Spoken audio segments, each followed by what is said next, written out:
Hello दोस्तों, नमस्कार। कैसे हैं आप? उम्मीद है आप सब बहुत अच्छे होंगे और आप लोग की पढ़ाई बहुत अच्छे से चल रही होगी। आज हम आए हैं क्लास 12 के राजनीति विज्ञान के साथ। हालांकि इस बात का हम जिक्र कर चुके थे जब हम कक्षा 10 में जो चैप्टर स्टार्ट किए थे, पहला चैप्टर पढ़ाना, तो हम उसमें बताए थे कि इस वर्ष कैसे कैसे क्या क्या चीजें चलेंगी। ठीक है, तो यहाँ पर हम थोड़ा सा जिक्र कर देते हैं कि क्लास 12 का 11 का नहीं, 12 का राजनीति विज्ञान और 12 का इतिहास चलेगा। ठीक है, जो कि तीन तीन और 3 दिन के पैटर्न पर आएगा, मतलब 3 दिन हिस्ट्री और 3 दिन पॉलिटिकल साइंस रहेगा। ठीक है, जो राजनीति विज्ञान है आपका, इसमें दो बुक है, एक है समकालीन विश्व में राजनीति और एक है भारत में राजनीति। तो हम पहले समकालीन वाला नहीं पढ़ेंगे, हम पहले कौन सा पढ़ेंगे? तो हम पहले पढ़ेंगे भारत। जब हम भारत को पढ़ लेंगे तब हम समकालीन के ऊपर जाएंगे।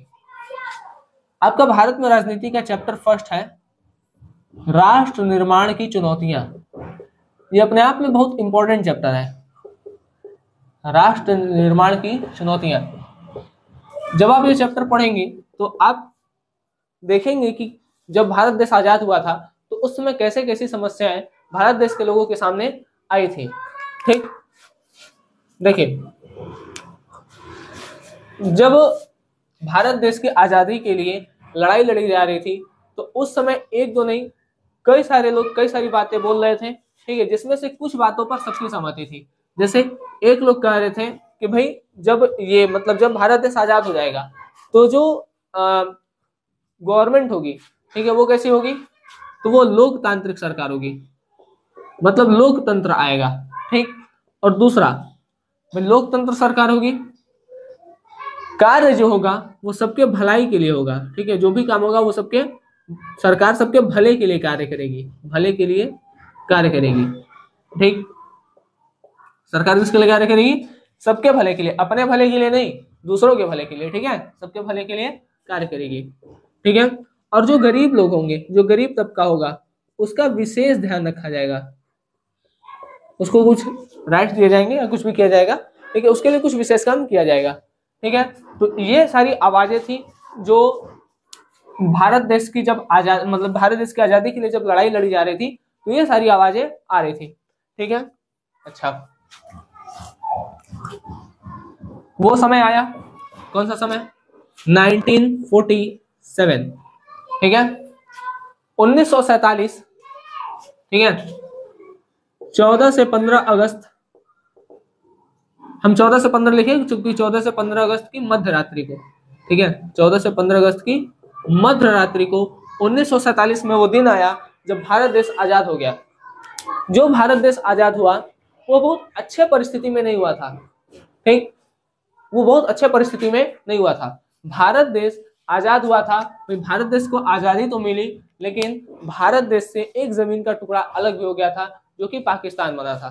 ठीक है, तो भारत को आजादी मिली, भारत आजाद हुआ, लेकिन बंटवारे के साथ। भारत आजाद तो हुआ लेकिन बंटवारे के साथ। ठीक, बंटवारे के साथ आजाद हुआ था भारत। अब बंटवारा हुआ तो वो किस आधार पर हुआ था? तो बंटवारे का आधार था धर्म। ठीक, बंटवारे का आधार क्या था? धर्म। धर्म क्या? धर्म में हिंदू और मुस्लिम। ठीक है, धर्म में क्या? तो धर्म में हिंदू और मुस्लिम। लोगों का कहना था कि जहां पर हिंदू लोगों की संख्या अधिक है वहां पर हिंदुस्तान, ठीक है, अर्थात भारत, और जहां पर मुस्लिम लोगों की जनसंख्या अधिक है वहां पर पाकिस्तान बना दिया जाए। ठीक, लेकिन पूरे भारत में मतलब जितना पहले तो मतलब पाकिस्तान और हिंदुस्तान अलग अलग तो था नहीं, सब एक था। ठीक है, तो लोगों का कहना था, मतलब जब देखा गया तो कहीं पर ऐसा नहीं था जहां पर मुस्लिम बहुत अधिक या हिंदू बहुत कम हो। ठीक है, मतलब सब जगह हल्का फुल्का बस डिफरेंस था, कहीं पर थोड़े बहुत मुस्लिम ज्यादा थे, कहीं पर हिंदू थोड़े बहुत ज्यादा थे। ठीक है, लेकिन फिर भी क्या हुआ कि भारत देश को आजाद, मतलब भारत देश को क्या किया गया? 14 से 15 अगस्त को आजाद तो किया गया, लेकिन उस आजादी में एक बंटवारा भी किया गया। ठीक है, अब देखिए, जब 14 से 15 अगस्त की मध्य रात्रि को, 14 से 15 अगस्त की मध्य रात्रि को भारत देश आजाद होता है, भारत देश आजाद होता है।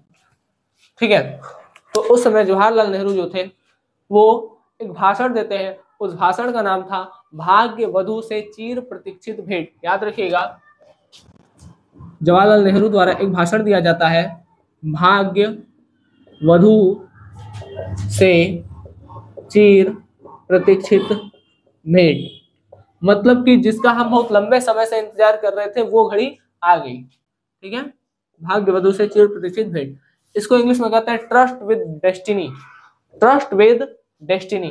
ठीक है, यहाँ के लिए मतलब आज के लिए हम यहीं पर रोक रहे हैं इसको। ठीक, जब हम अगले लेक्चर में आएंगे तो उस समय हम बात करेंगे कि जो भारत देश का बंटवारा किया गया वो किस आधार, हालांकि ये तो थोड़ा सा बता दिए किस आधार पर किया गया, तो भाई धर्म के आधार पर किया गया था। ठीक, अगले लेक्चर में जब हम आएंगे तो वहां से स्टार्ट करेंगे, भाई भारत देश का बंटवारा तो हुआ, ठीक है, बंटवारा हुआ तो उसके क्या परिणाम निकले, ठीक है, समस्याएं क्या क्या उत्पन्न हुई, कहाँ पर बंटवारा हुआ, कहाँ पर सफल हुआ, कहाँ पर सफल नहीं हुआ। ठीक है, ये सारी चीजों को हम के बारे में बात करेंगे।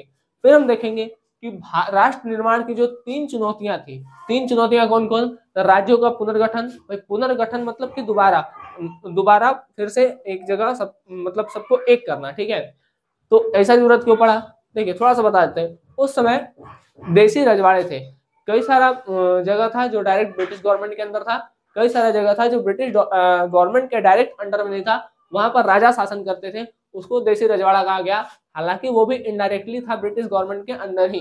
ठीक है, तो उसको देशी रजवाड़ा बोला गया। अब जब भारत देश आजाद होता है तो जो देशी रजवाड़े होते हैं, जो बहुत बड़े बड़े होते हैं, वो नहीं चाहते हैं कि हम क्या करें, हम भारत में मिले, क्योंकि उनके पास ऑप्शन होता है, जो बंटवारा होता है तो उनको अंग्रेजों द्वारा ऑप्शन दिया जाता है कि भाई आप चाहे तो पाकिस्तान में मिल जाए, आप चाहे तो हिंदुस्तान में मिल जाए, आप चाहे तो स्वतंत्र रहे। ठीक, भाई लड़ाई मतलब गए तो गए, कुल ऑप्शन छोड़ के चल गए झगड़ा कराने वाला। ठीक है, कि भाई पाकिस्तान में चल जाओ, चाहे हिंदुस्तान में रहो, चाहे खुद रहो। ठीक है, तो कौन नहीं चाहेगा कि भाई हम आजाद रहे। ठीक, तो इसमें आप एक प्रमुख भूमिका देखेंगे सरदार वल्लभ भाई पटेल का। ठीक है, सरदार वल्लभ भाई पटेल जी की आप प्रमुख भूमिका इसमें देखेंगे, कि उसमें देखेंगे कि पटेल जी ने कैसे लोगों को मनाया, ठीक है, साम दाम दंड भेद करके राज्यों का पुनर्गठन किए। ठीक, उसके बाद हम देखेंगे कि भारत में लोकतंत्र स्थापित कैसे हुआ, ये हम देखेंगे चैप्टर नंबर 2 में। और तीसरे में देखेंगे कि नियोजित विकास, ये 3 चुनौतियां थी। ठीक है, जो कि नियोजित विकास वाला अभी तक पूरा नहीं हो पाया है। ठीक है, मतलब सबका एक समान विकास वो अभी तक पूरा नहीं हो पाया है। ठीक है, चलिए तो आज के लेक्चर को हम करते हैं समाप्त, मिलते हैं अगले लेक्चर में। ठीक है, इसी के बारे में आगे चर्चा कर रहे होंगे उस लेक्चर में। तब तक के लिए आप लोग अच्छे से पढ़ाई करते रहें। धन्यवाद, जय हिंद।